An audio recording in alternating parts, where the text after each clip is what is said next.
रानो, ओ रानो, सुबह के 6 बज गए हैं। पूरे घर की सफाई अभी तक अधूरी है। बर्तनों पर धूल जमी है और तिनके अपनी जगह से हिले हुए हैं।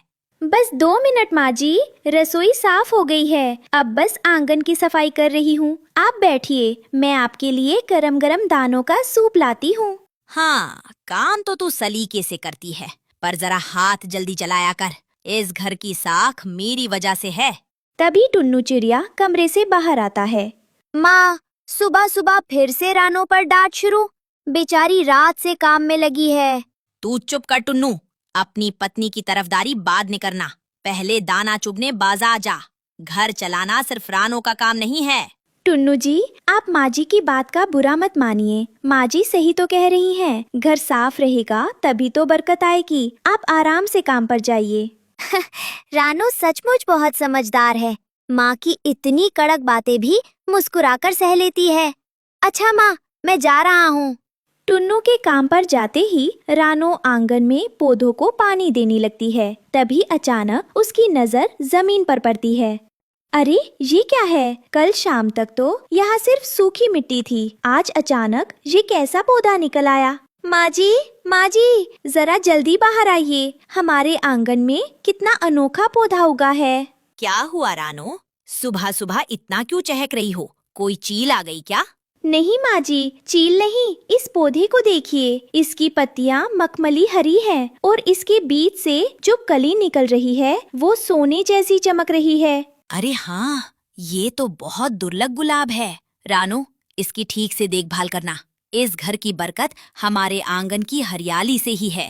थोड़ी दूर एक पेड़ की ऊपरी डाल पर कालू कौवा और गोरी कौवी रहते थे, जो आलसी थे और उनका खुद का घोंसला हमेशा गंदा रहता था। वे दोनों खिड़की से बाहर देख रहे थे।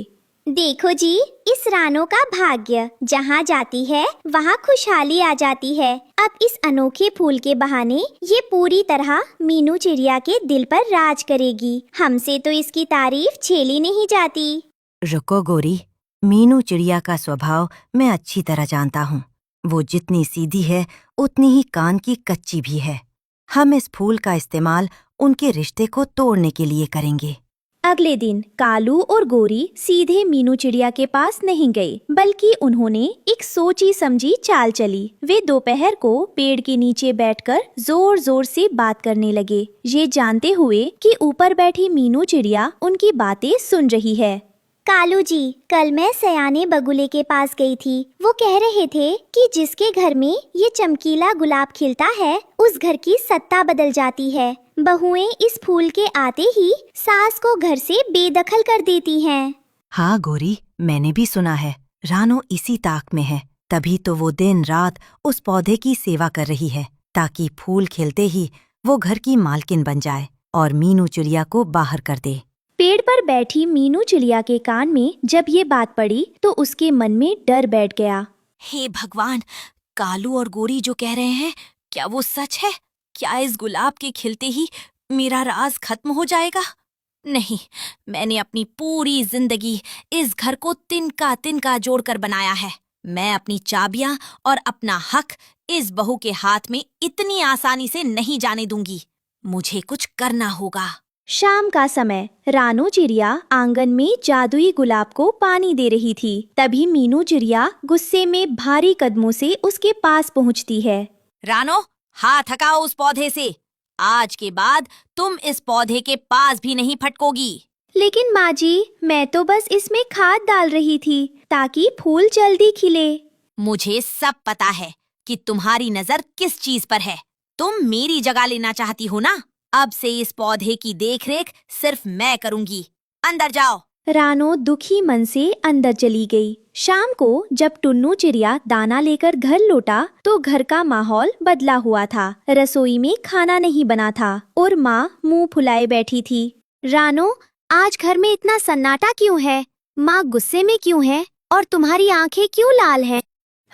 कुछ नहीं टुन्नू जी, माँ जी की तबीयत थोड़ी ठीक नहीं है और पड़ोसियों की कुछ गलत बातों की वजह से वो थोड़ी परेशान है। आप फिक्र मत कीजिए, मैं सब संभाल लूंगी।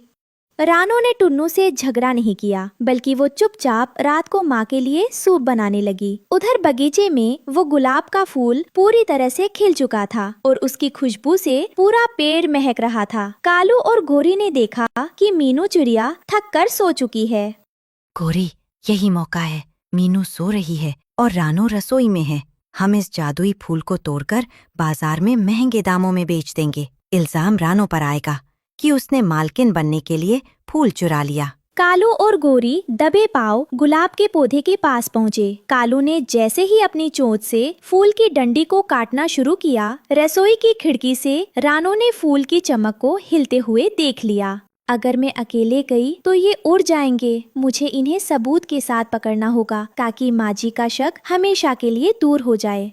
रानो ने तुरंत अंदर जाकर टुन्नू और माजी को जगाया। माजी, टुन्नू जी उठिए, बाहर बगीचे में कोई है। आवाज मत करना, बस चुपचाप खिड़की से देखिए। मीनू चिड़िया और टुन्नू ने खिड़की से झांका। बाहर कालू और गोरी चोंच में दबाकर गुलाब का फूल उखाड़ रहे थे और आपस में बात कर रहे थे। जल्दी करो कालू, सुबह जब मीनू चिड़िया देखेगी कि फूल गायब है तो वो सीधा रानो को घर से निकाल देगी। हमारा काम भी हो जाएगा और इत्र बेचने के पैसे भी मिलेंगे। ये सुनते ही मीनू चिड़िया के पैरों तले जमीन खिसक गई। उसे अपनी गलती का एहसास हुआ कि रानो बेकसूर थी। टुन्नू और मीनू चिड़िया तुरंत बाहर झपटे। टुन्नू ने कालू को दबोच लिया। शोर सुनकर जंगल के कोतवाल जग्गू कबूतर भी वहाँ आ गए। कालू, गोरी, चोरी करते हुए और दूसरों के घर में दरार डालते हुए तुम दोनों रंगे हाथों पकड़े गए हो। चलो, तुम्हें राजा तोता के पास ले जाना होगा। मुझे माफ कर दे रानो, मैं इन दुष्ट कौवों की बातों में आ गई। तूने अगर आज समझदारी से मुझे न जगाया होता तो मेरा फूल भी जाता और मैं जिंदगी भर तुझ पर शक करती रहती। माजी, अपनों से माफी नहीं मांगी जाती। कौवों ने हमारे रिश्ते को तोड़ना चाहा, लेकिन इस फूल ने हमें हमेशा के लिए एक कर दिया। अब सुबह का उजाला है। जंगल के बड़े बरगद के पेड़ के नीचे सारे पंछी जमा हैं। राजा तोता ऊंची न्याय की गद्दी पर बैठे हैं। जग्गू कबूतर दोनों कौवों को हाजिर करता है। महाराज, कल रात इन दोनों को मीनू चिड़िया के बगीचे से जादुई गुलाब चुराते हुए मैंने रंगे हाथों पकड़ा था। रात भर ये मेरी निगरानी में थे। अब आप ही न्याय करें। कालू, गोरी, सुबह की इस पावन बेला में तुम पर चोरी और एक हंसते खेलते परिवार को तोड़ने का संगीन आरोप है। कालू और गोरी को जंगल से निकाल दिया गया।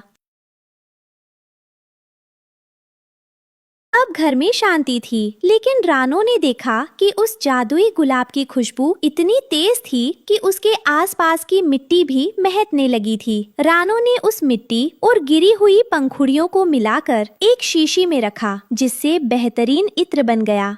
माजी, आपके पास सालों का तजुर्बा है। क्यों ना हम इस जादुई गुलाब की गिरी हुई पंखुड़ियों से जंगल के लिए खुशबूदार इत्र बनाएं। इससे पौधे को नुकसान भी नहीं होगा और हमारी कमाई भी होगी। बिल्कुल सही कहा रानो। अब से इस घर के सारे फैसले तुम्हारी सूझबूझ से ही होंगे। ये लो घर की चाबियां। तुम ही इस घर की असली लक्ष्मी